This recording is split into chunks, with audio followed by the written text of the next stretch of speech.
New York's most glamorous couple. He was rich. She was terrified she was going to lose him. A scandal that rocked society. It was just incredible that something like this would happen. Rumors of a cover-up. She closed ranks. She kept Anne from going to jail. It was totally out of hand and wicked. It was wicked.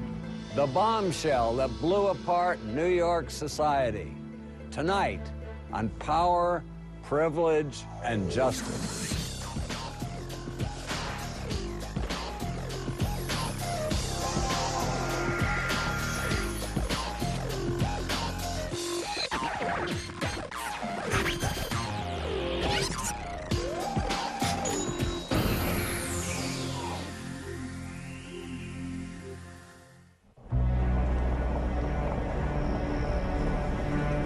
October 30th, 1955, midnight.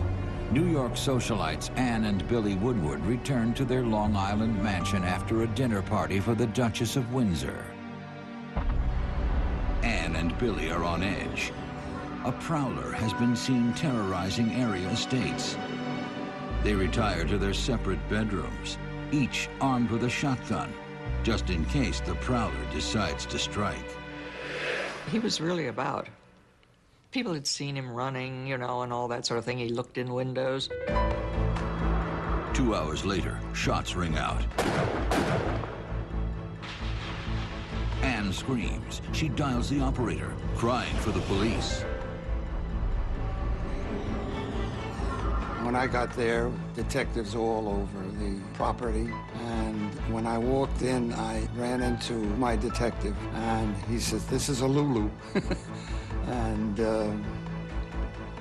sure enough, the door that I went in, and a little bit further down, William Woodward was lying naked on the ground.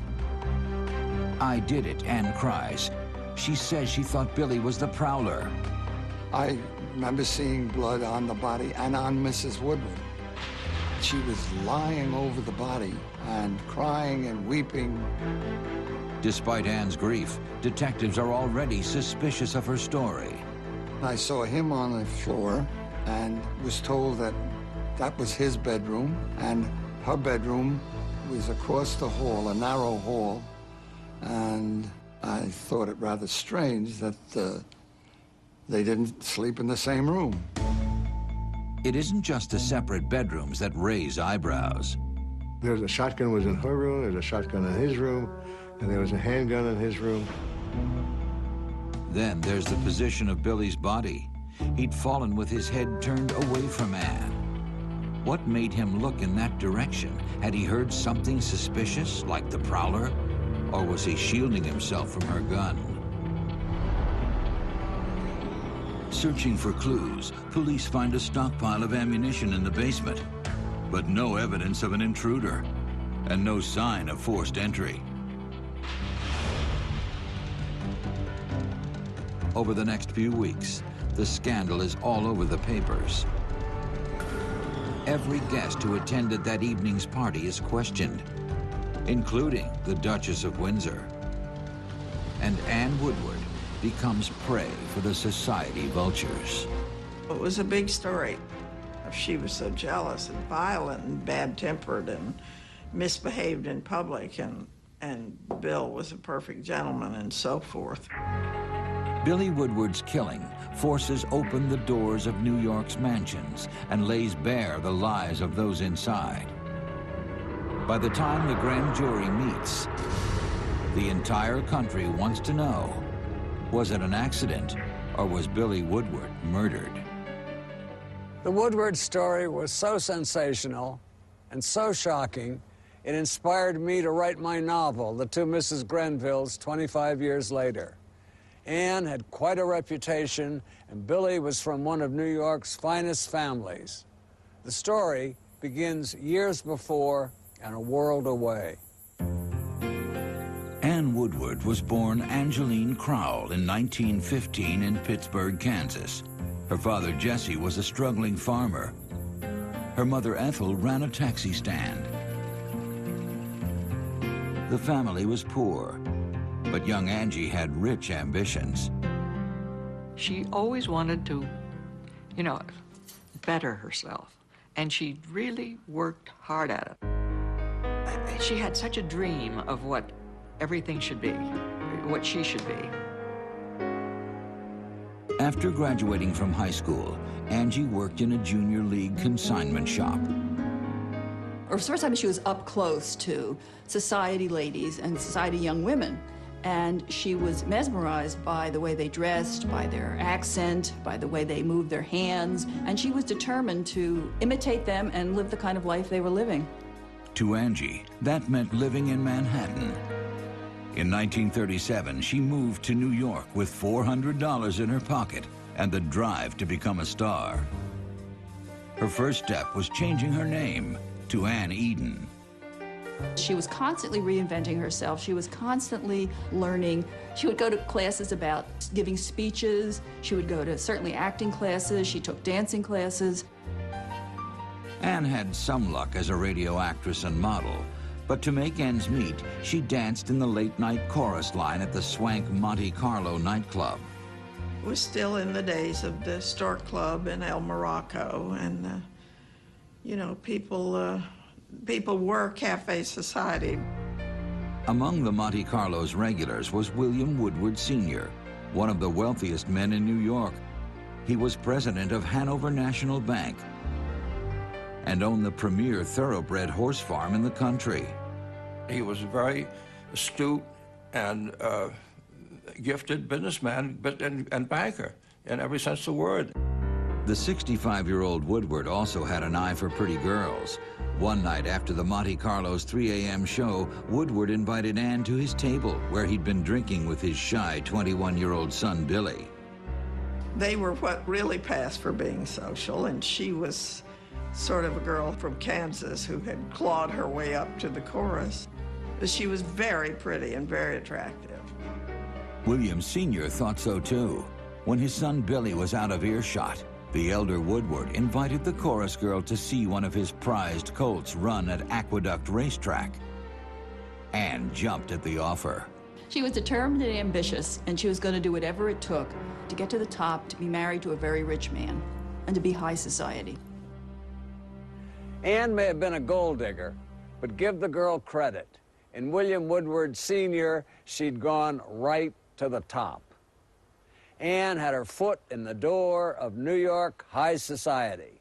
If only they knew the drama that it would lead to. After Ann Woodward shot and killed her husband, Billy, the public clamored to know how the girl from the wrong side of the tracks snagged the Manhattan millionaire in the first place. It was 1941. At a swanky nightclub that showgirl Ann Eden met William Woodward and his 21-year-old son, Billy. The Woodwards were one of New York's most prominent families.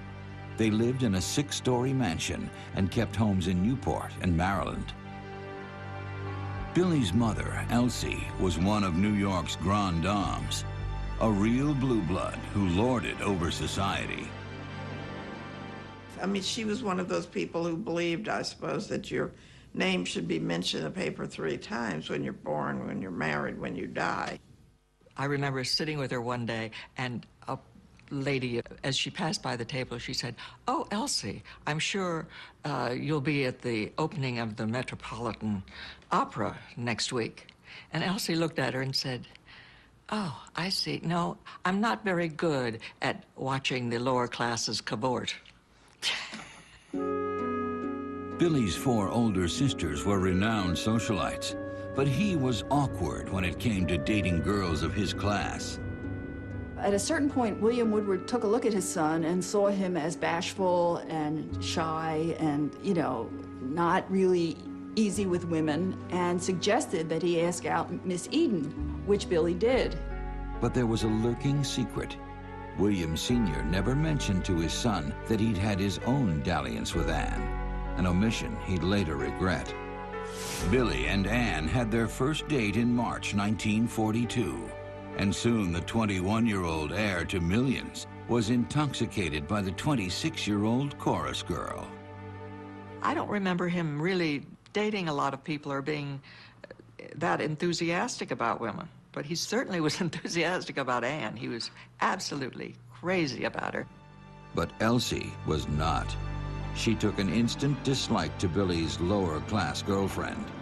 It would be very difficult for someone like Anne to please Elsie that much, because Elsie was, you know, she really wanted everything to be exactly right, and especially for Bill.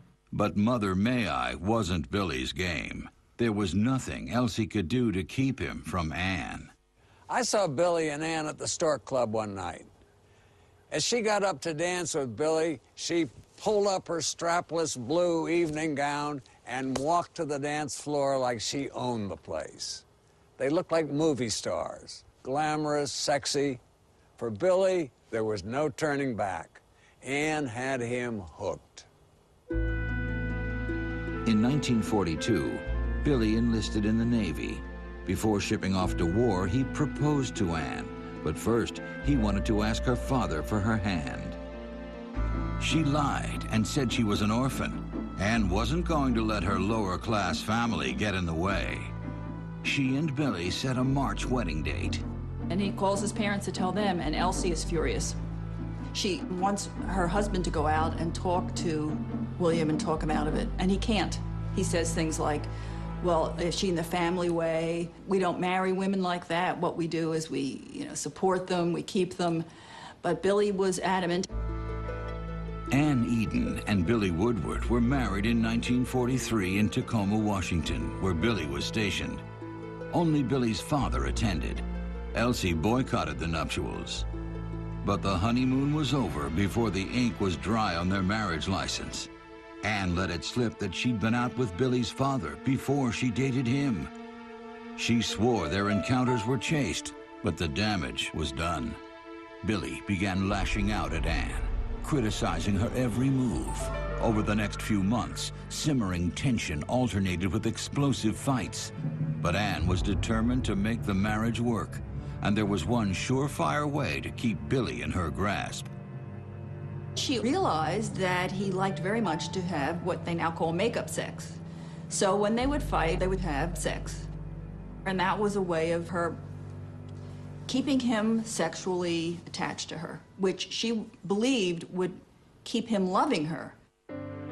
Anne became pregnant in the fall of 1943.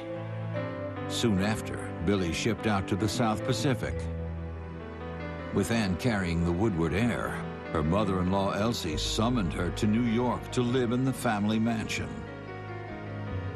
It was a crash course in how to be a Woodward. Anne studied Elsie and her high society friends, especially the Duke and Duchess of Windsor. Anne thought the Duchess was the epitome of a great hostess, and she really looked at her as the supreme model, I think. And she emulated her as much as she could.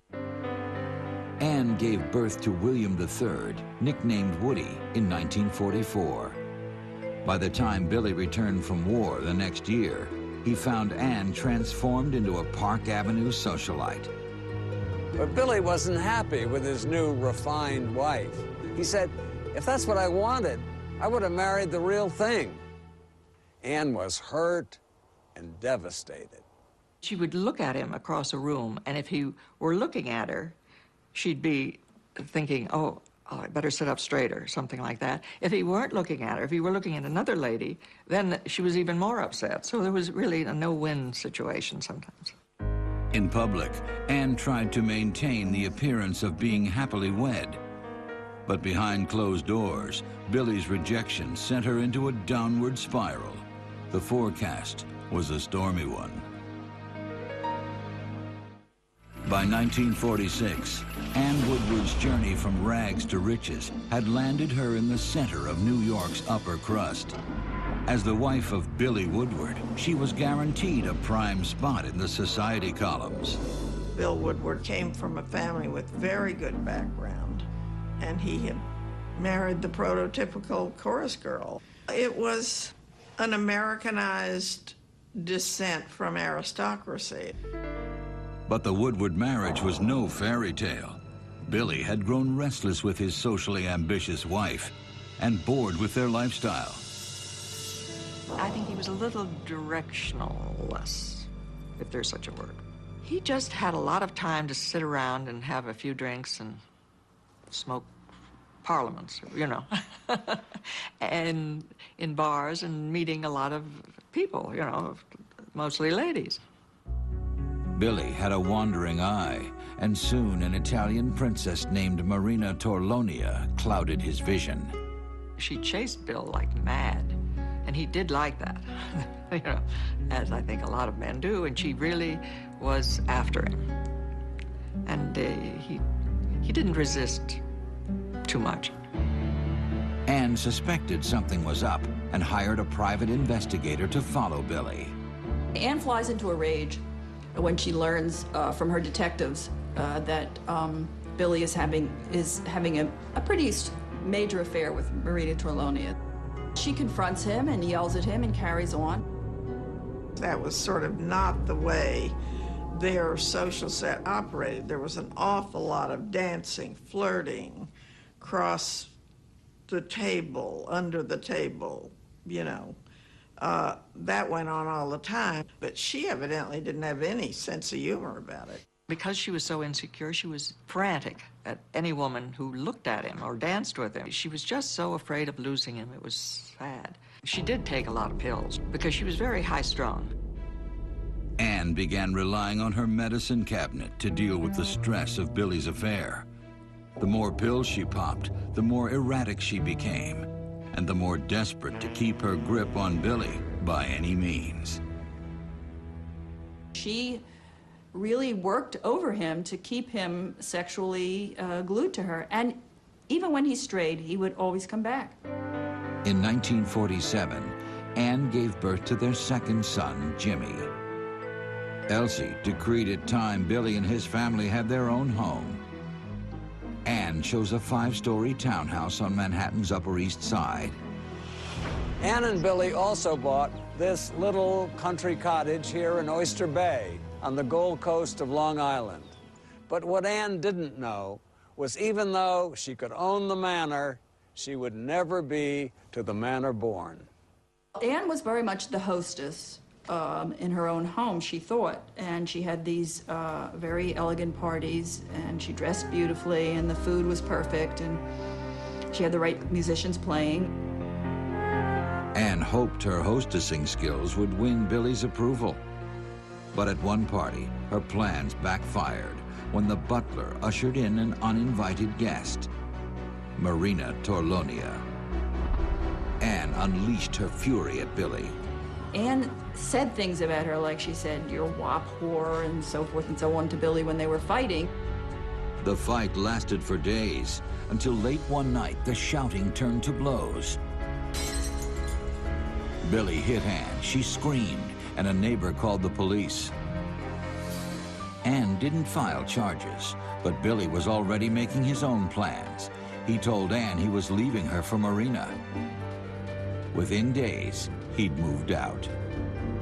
The one that suffered the most was Anne. I think Billy kept on with his friends and so forth and so on, whereas I think Anne was left out. She really had very few friends. Her whole life was wound around Billy. That's the whole thing. She was totally enmeshed. Anne wouldn't give up the marriage without a fight. She hired a heavy-hitting lawyer and had him draw up a list of impossible demands. She had refused over and over to give him a divorce and wanted $2 million, which in those days was a horrendously significant sum of money. Anne finally had her husband's attention, but for Billy, there was more than cash at stake. The divorce really would have taken the Woodward's name through the mill. If Billy had tried to divorce her seriously, he would have had a very difficult time because it was not as easy then in the 50s as it is today. She would have done a lot of damage to Billy. Billy dropped the divorce case and moved back home. Soon the marriage looked like it was working again. I think he realized that, my dear, I have somebody who is over the top about me. In 1952, Anne and Billy rekindled their flame on safari in India. During their 6-week adventure, they luxuriated in unparalleled splendor. Their host, the Maharaja of Jaipur, had 400 servants waiting on them at his palace. On safari, Anne took a keen interest in guns, an interest that would spell disaster. 2 years before Anne Woodward shot and killed her husband Billy, the once turbulent marriage seemed back on track. Late in 1953, Billy's father, William Sr., died of heart disease, and Billy inherited millions in cash and stocks. He also inherited Bel Air, the family's thoroughbred horse farm in Maryland, and its prize colt, Nashua. Anne encouraged Billy's interest in Nashua. She very quickly understood that this was a way for her to get in the spotlight, and for him. And they're off. A small field of 5 is entered in the $100,000 Classic. The thoroughbred captivated the sporting press and put Anne and Billy center stage. Here was a horse that brought these two together closer than they ever were before.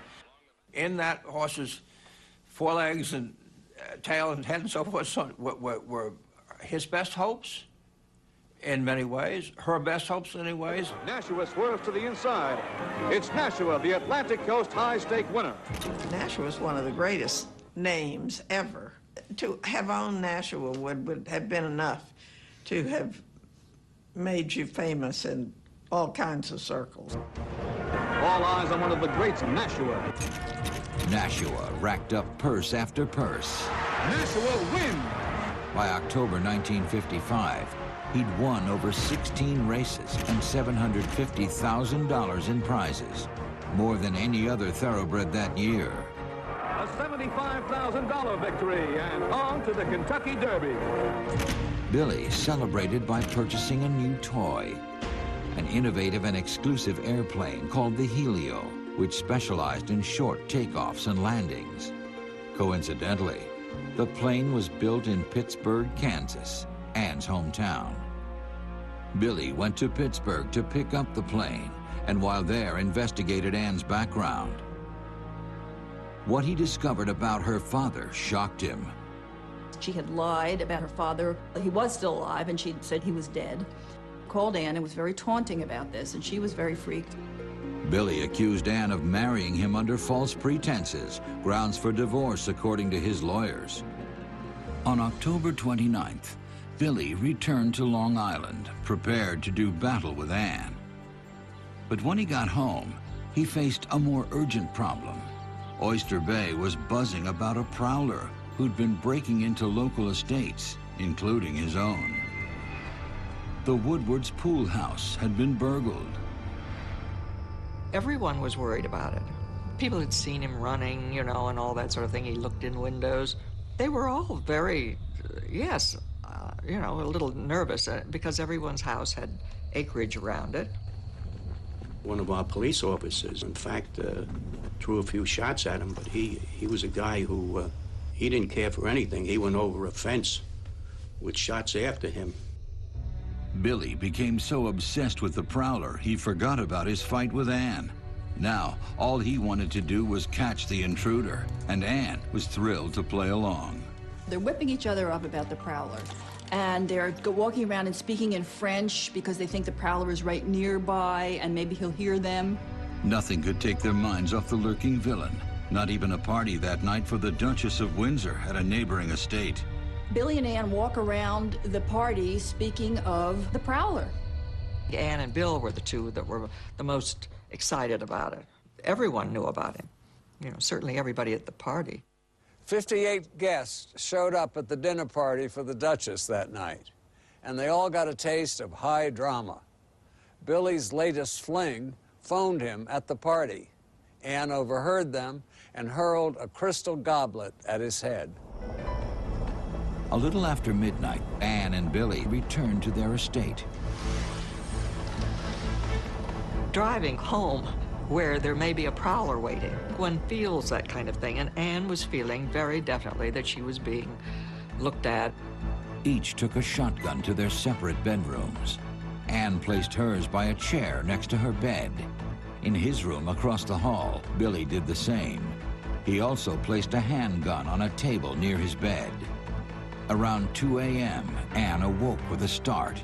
She jumped from her bed, grabbed her shotgun, flung open her bedroom door, and fired 2 shots at a shadowy figure across the hall.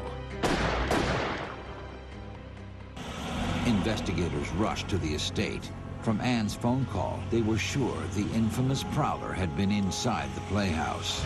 Did the prowler do it? Did that man who's been around here, did he do it? And she said, no, I shot him. I thought it was the prowler. Detectives tried to question Anne in her bedroom. She was sobbing, absolutely sobbing. Every time you mentioned something that struck a nerve, she'd stop and start to cry again. The nurse was brought in to sit with Anne because she kept talking about how she was going to kill herself. And the nurse saw all these bottles of pharmaceuticals around, and the nurse became very nervous and picked them all up and put them in a bag. And Anne said, no, no, don't take the pills. It wasn't only Anne's pill habit that troubled investigators. There was something about her story that didn't sit right with them. There was a certain aura about the house that was eerie. But then I saw him on the floor and was told that that was his bedroom, and her bedroom was across the hall. And I thought it rather strange that they didn't sleep in the same room. Did she intend to kill this man, or did she, by circumstance, accidentally shoot him? Logic would say, why fire at that particular moment? Why don't you wait and see who it is? You're the one who has the weapon. But it is extraordinary that she fired at him twice without even asking who he was in a house where her children could have been sleepwalking or the butler could have been out and about. Anne's bedclothes were also puzzling. I noticed that she was wearing a bra. I thought that this was an unusual display of modesty at a time when she was hysterical and supposedly incoherent, that she would stop and put a bra on and then put her nightgown on and her negligee. In the midst of all the mayhem, Anne managed to phone her attorney. Enter Sal Rosenblatt, the lawyer rich people called back then when they got into big trouble. He convinced local DA Frank Gulata that poor Anne needed to rest. So instead of a night in a Long Island jail, she was checked into Manhattan's fanciest hospital. Assistant DA William Kahn was shocked at how easily the Woodward name had greased the wheels. We had the killer, we had the dead body, and it just surprised me a little bit that Frank Gulata permitted her to go to a private hospital without placing her in custody. We have no further comment to make. I think I'd be naive to say that there wasn't preferential treatment, and probably because of her station in life. Anne was safe from jail for the time being. But enduring a police investigation would be nothing compared to the more treacherous ordeal ahead of her, facing her mother-in-law.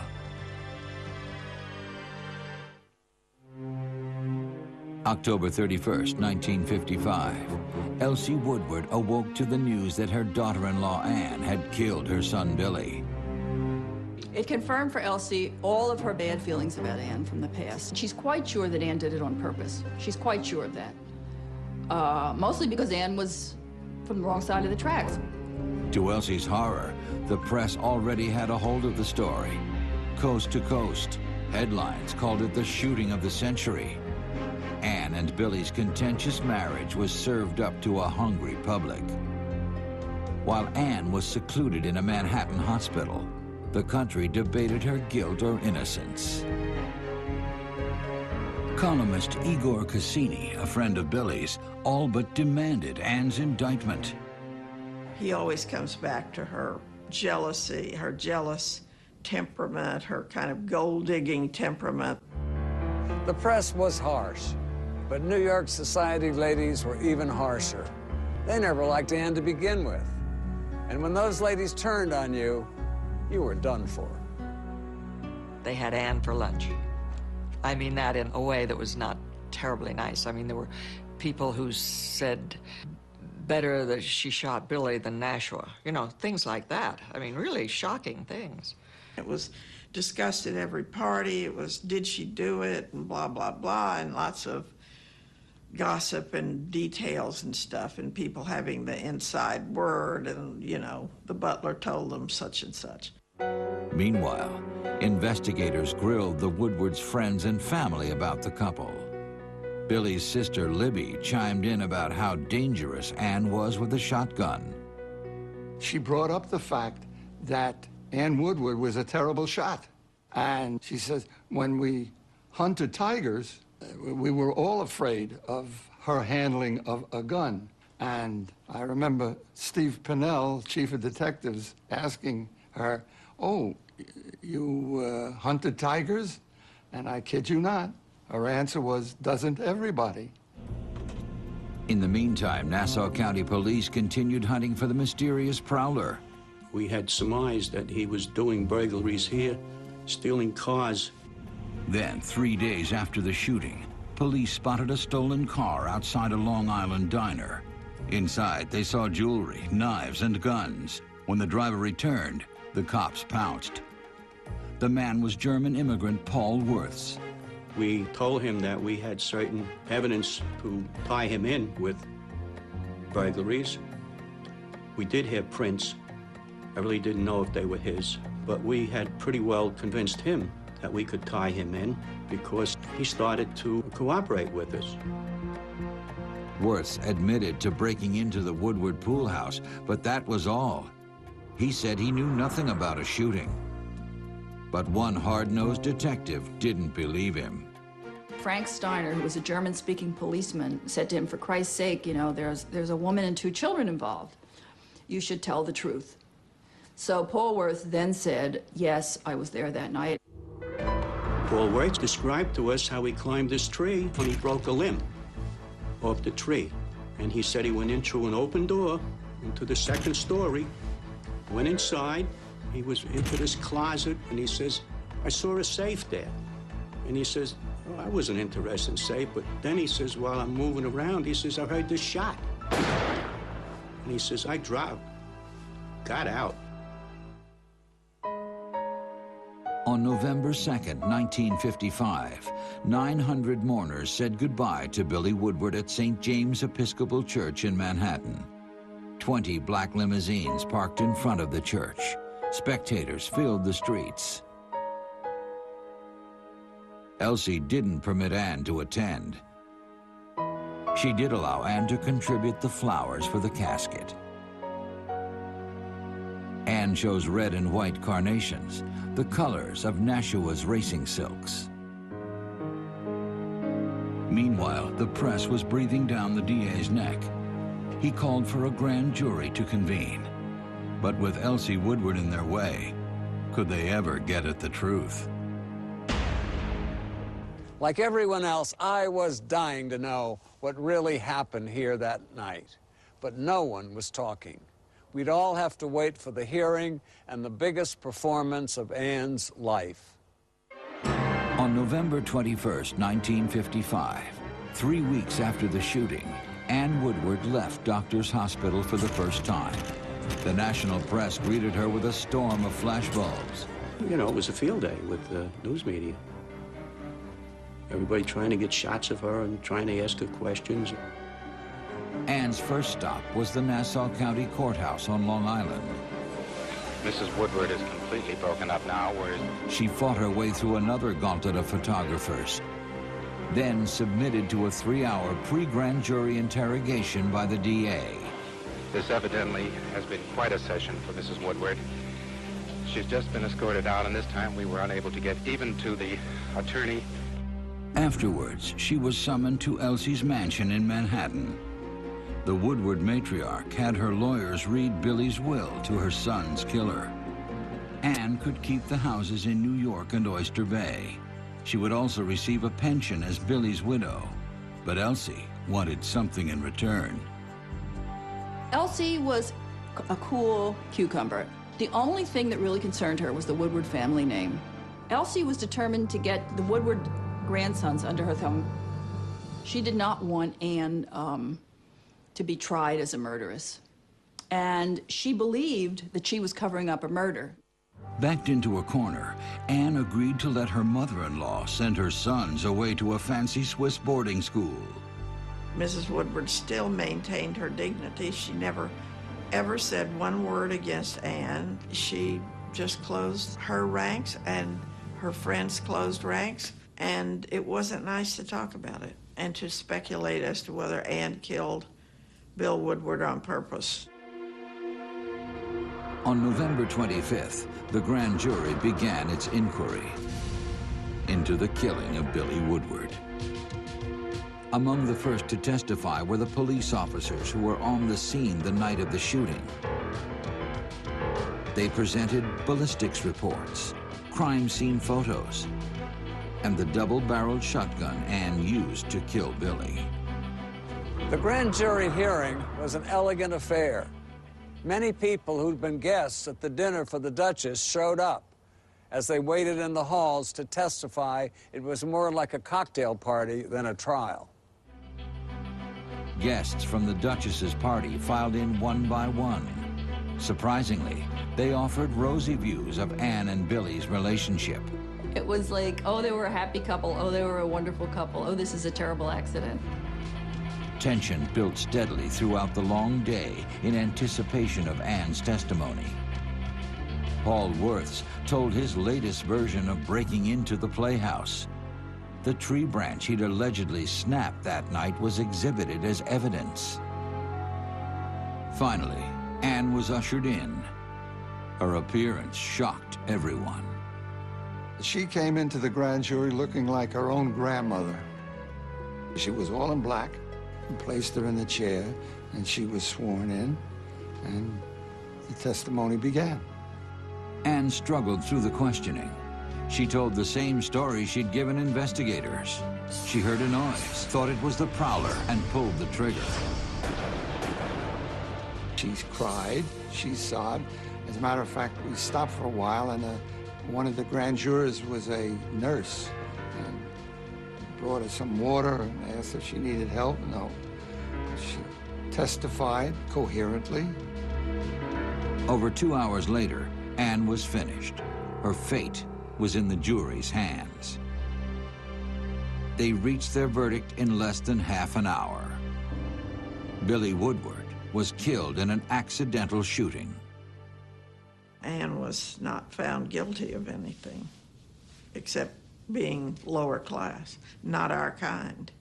And the people who thought she'd done it on purpose, of course, said, well, it was the Woodward money and the position that kept her out of jail.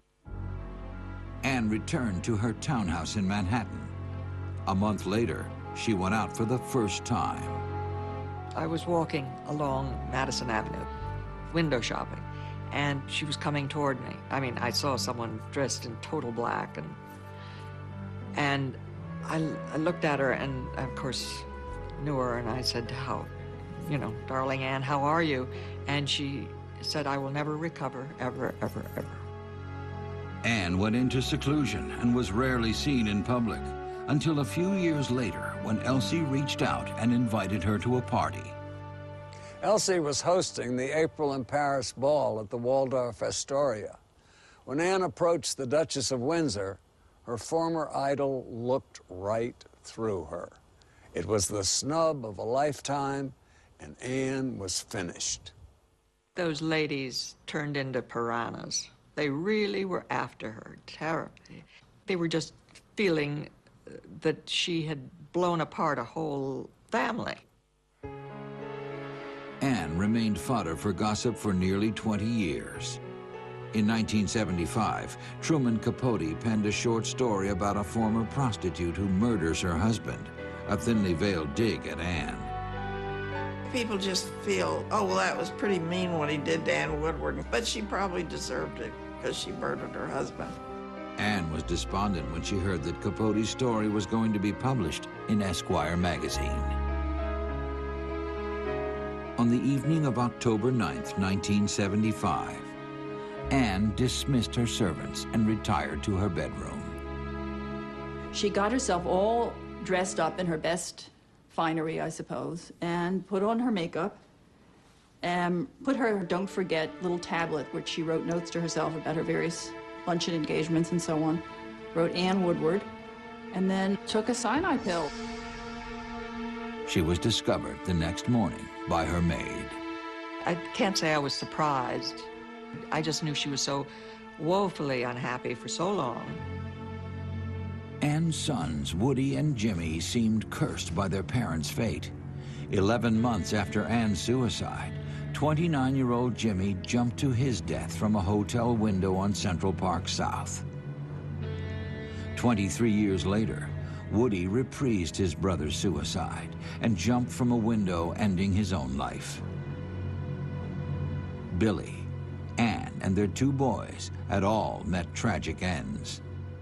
The only one that was really was able to come out of it, pull herself up with her bootstraps, is the aging lioness, Elsie. She made her life go on, and she did it very well. She was a strong, strong woman. She had to be. Elsie Woodward lived to age 98. At the heart of this tragedy is perhaps the American dream turned into a really snobbish nightmare. You know, Anne didn't spend a day in jail. Anybody else, if this had happened, they would have carted her off to jail, but they hired a nurse. There's something in every society that needs a class to look up to envy, to hate, to want to destroy them, or to want to be like them, or to want to get to be one of them. And it's unending. It's like Macbeth, let's face it. I mean, murder most foul.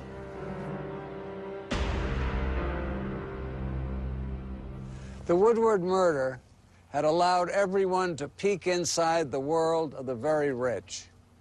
It was a place where ambition led to tragedy and money influenced justice. For Court TV, I'm Dominick Dunne.